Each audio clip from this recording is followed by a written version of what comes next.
Hello, African youth, the rising generations of Africa. I am delighted to have the opportunity to be with you again as we begin in our pursuit this year to establish the voice of the rising generations of Africa. The rising generations of Africa are the youth of Africa. Demographically speaking, the rising generations are people between the ages of 12 years and 30 years of age. This group comprised of two demographics, that is the youth, which are people between the ages of 12 and 17, and the young adults, who are people between the ages of 18 and 30. But we all know that politically in Africa, even people who are 40-something years of age up to 45 are also considered as youth, which is an unfortunate thing that, we have that kind of situation. So today we want to discuss one of the things that have been a major challenge in Africa, which is the fact that the governments in Africa own the people of Africa. The people of Africa are like their slaves. They are like the pawns they use to access national wealth and do nothing but steal it, apparently feeling justified as being the people in power. Then it means that they own Africa. The challenge we have with this is that if it continues like this, there will never be development in Africa. And if you have an opportunity to travel to other countries or read about other countries or follow the politics going on in the international sphere, you will find out by yourself that the reason we have huge development socially, economically, technologically, and scientifically, and otherwise, even in religion, why we have great development in North America, in Europe, and Asia at the present is because the people of these lands own their governments. In other words, the people choose those who will be their rulers, their leaders, actually. They choose leaders, they don't choose rulers. But in Africa, we have rulers. And these people, because they do not see themselves as leaders, they do nothing to develop the continent. And I'm sure to them, they feel no obligation to the people of Africa. They feel they own us. They feel they own the people. They have won elections. Therefore, the purse of the country now belongs to them. And they do just whatever they like with it. This is the challenge that we have in Africa. And I have not seen this situation like this until recently.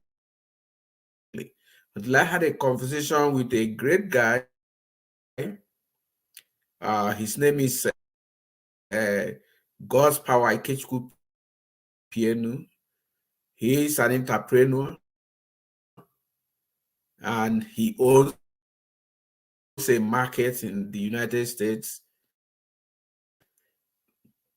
He said his business in the United States, he's the owner of the powerful African market,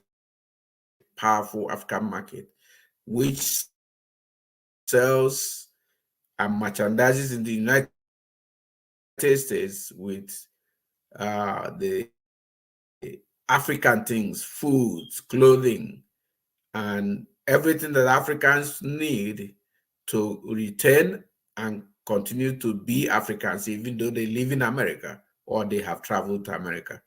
So his business is of great worth to the rest of the continent. Now, in a conversation we had recently, he said this, and it touched me, and that is the reason why I'm coming up to discuss this issue today. He said that in Africa, that the governments of Africa own the people, while in the governments of America is owned by the people. I mean, you can see the different things, situation there.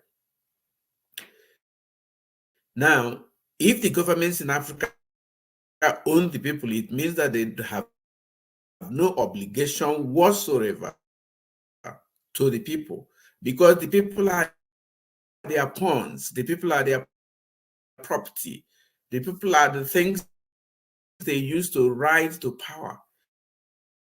And if you check the kind of practice of electioneering campaigns and democracy as the fake quote democracy that is practiced in Africa, you yourself agree with this statement that the people of Africa are owned by the politicians. The politicians decide what they call what the people is in their mind, and the politicians do not, I repeat, the politicians do not consider the people worthy of any respect. They come to elections or positions of authority simply with one intent, with their eyes centered on the treasury of the country. And as soon as they arrive there, they begin to loot the country.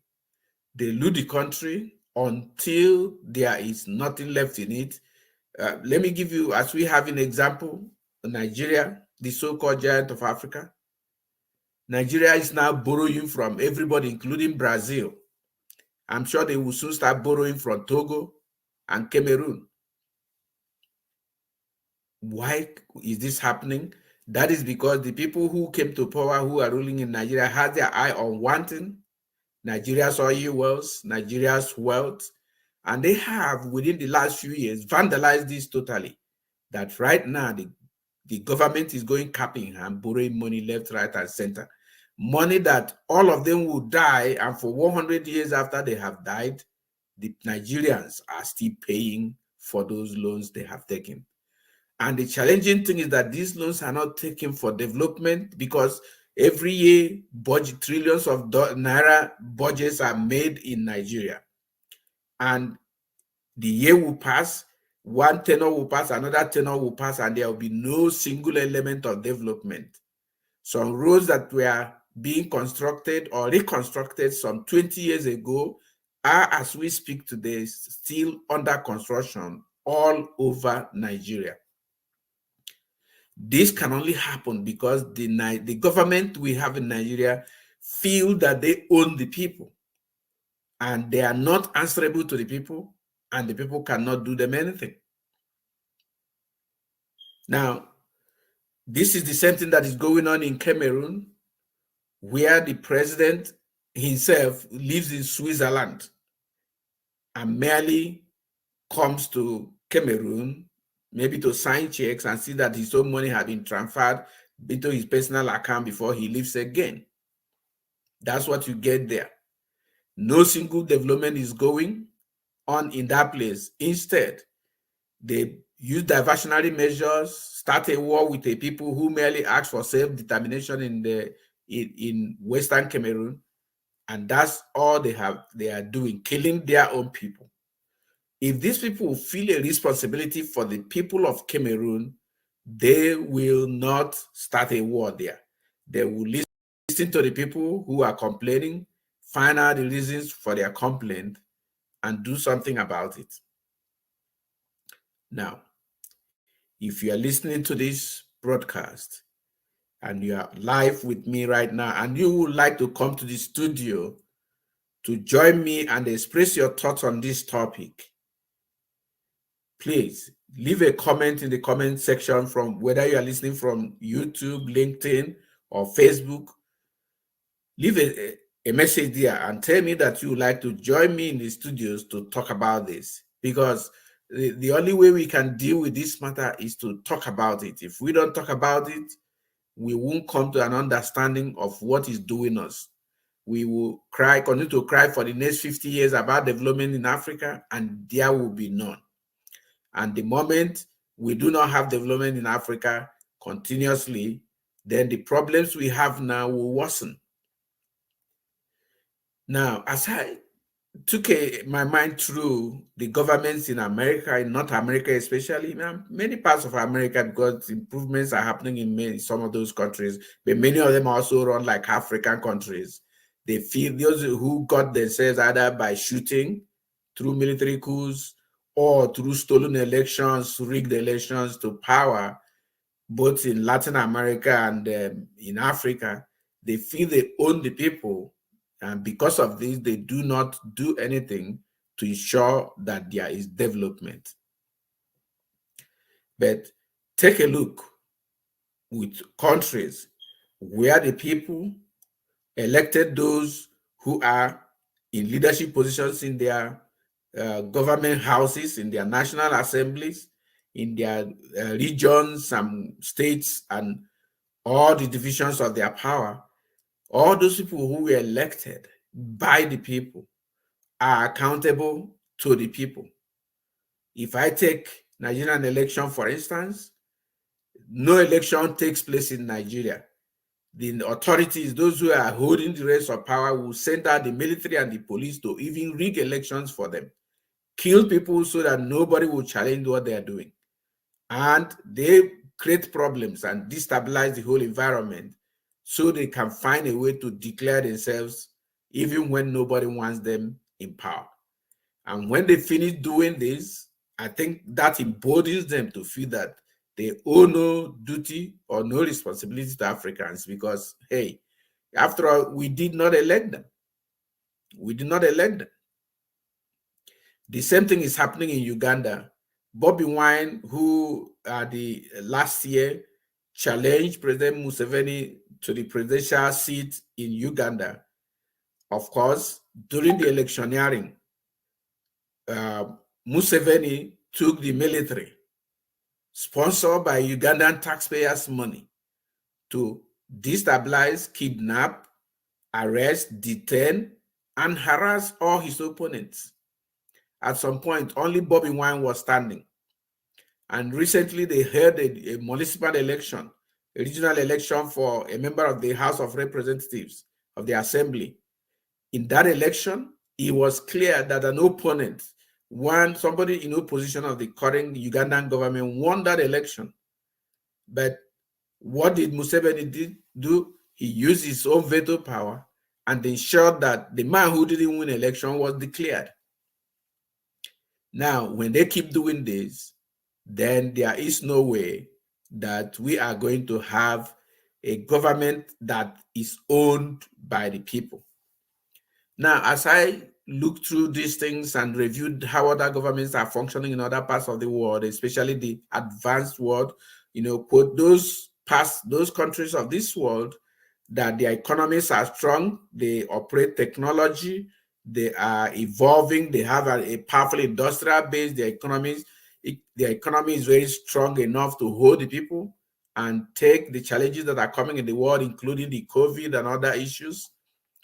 Those countries, something I found to be fundamentally common with all of them is the fact that they follow three fundamental elements of leadership. Number one, these countries are controlled by the rule of law. In a rule of law, nobody in that country is above the law, including the president. Mr. Pienu, when he was trying to emphasize how rule of law works, said that in America, a poor person, somebody who had no money, no name, according to the way we throw names in Africa, to his credit, can jail a high court judge if that high court judge had done something wrong.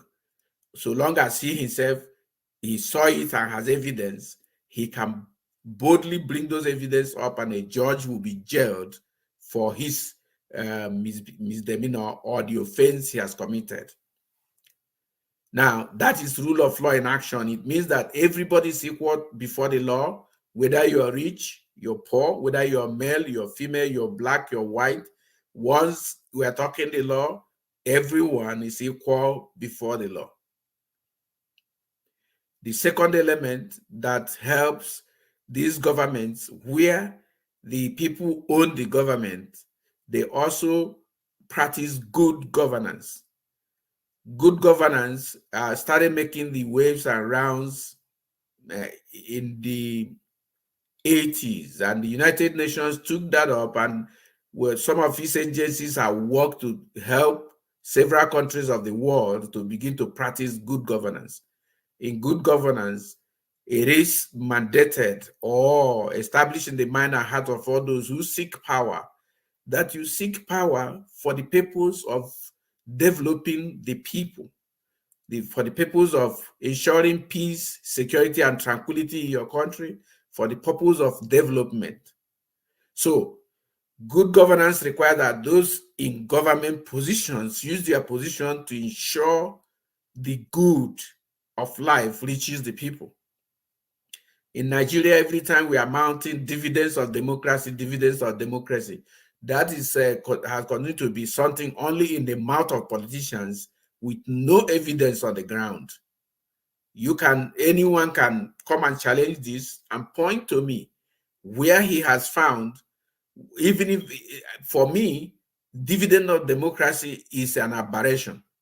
People who are elected in position are responsible for directing and championing development, providing level playing grounds for industrialization and for industrialists, for entrepreneurs, for the people to establish and find their own life and do what they want, which are within the law. But what does those in African government do? They do not produce any good in the governance. So they don't practice good governance. But good governance is the key thing that gives the other governments outside Africa the chance to touch the life of their members through development. And the third element that these governments practice, which those of Africa don't, is human rights. Now, according to Amnesty International, the government has a responsibility to secure, ensure, and enforce the human rights of the citizens of the country. But what do we have? Come to Nigeria. Only people who did nothing, who are poor, are in jails in Nigeria. Even the so-called war against corruption in Nigeria, that war against corruption is directed on people who are opponents to the government. Those in government who are immersed in corruption, nobody touches them. I think it was at a point in this country when Adams Oshomole was chairman of the ruling party, APC.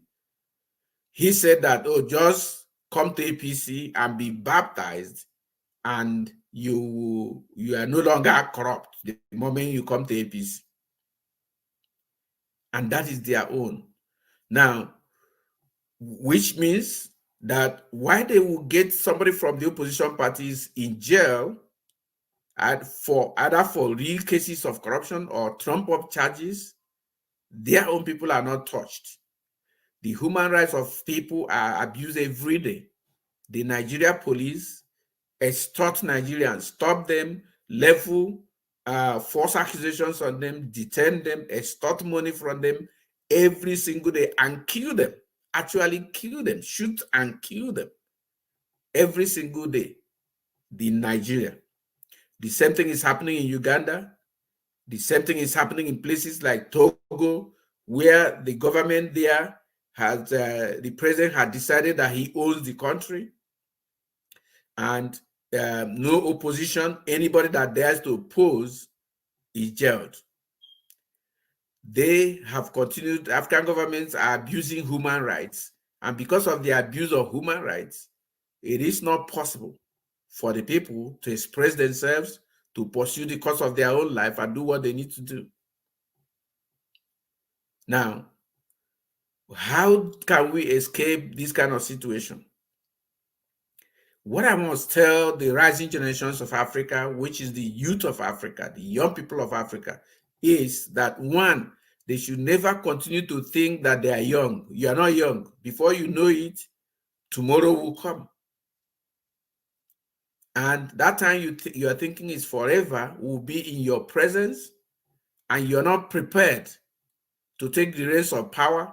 And old people like Buhari or Obasanjo, dead old people, really dead, both mentally deranged, without any mental capacity again to do what is right, will take over power because you're not prepared.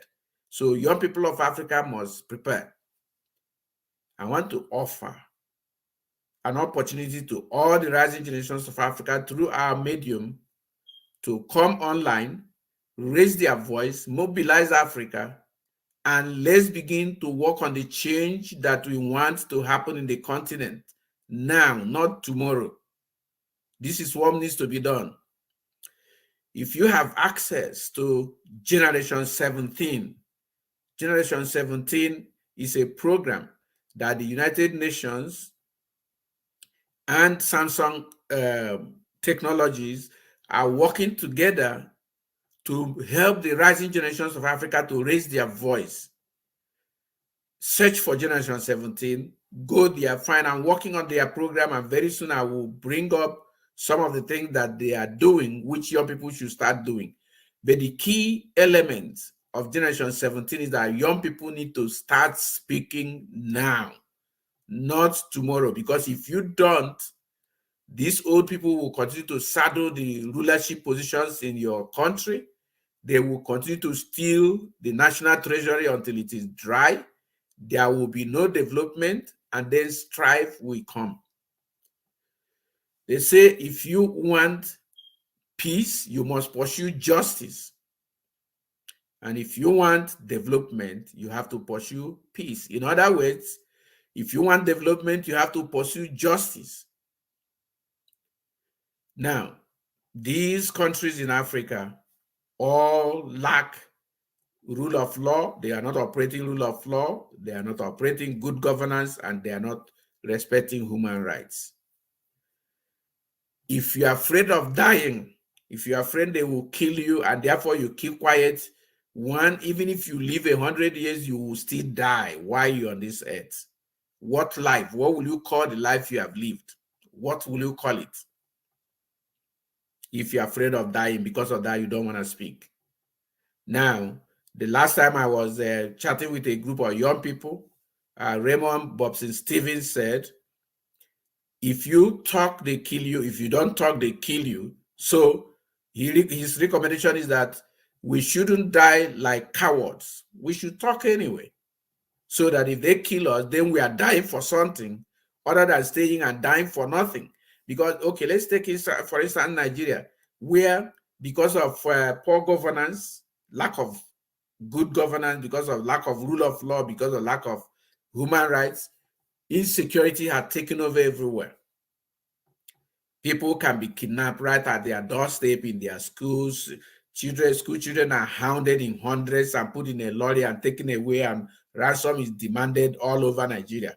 People cannot go to farm. Very soon, hunger will start killing the people. Very soon, the kidnappers will not be able to get money from you again, so they will go for your life. So is it better that you die fighting or die like a chicken? There was a story of a man in my place many years ago who he gave told a story of those days of slavery. So one man went to tamp palm wine in the bush, and then the slave raiders came to him to arrest him, to seize him, to steal him, because these are the armed robbers too of a sort. They seize him. He now asked them, okay, don't worry yourselves. I will follow you to anywhere you want me to go, but I have a plea to make. And they say, okay, what do you want? He said, okay, just give me a few minutes and let me rearrange around the palm that he's tapping. So when they gave him a moment, they wondered what he wanted to do. They gave him a moment. So he started beating down all the grass around the palm tree. He cut them down, pressed them down, tumbled them, turned the ground and everything. And then he now said, okay, I'm ready.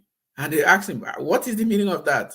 He told them, oh, I did that so that if my people should come here and see what happened, they will discover that I fought so hard to stop you from taking me, but you finally subdued me. That way my honor will remain even as I'm going to die.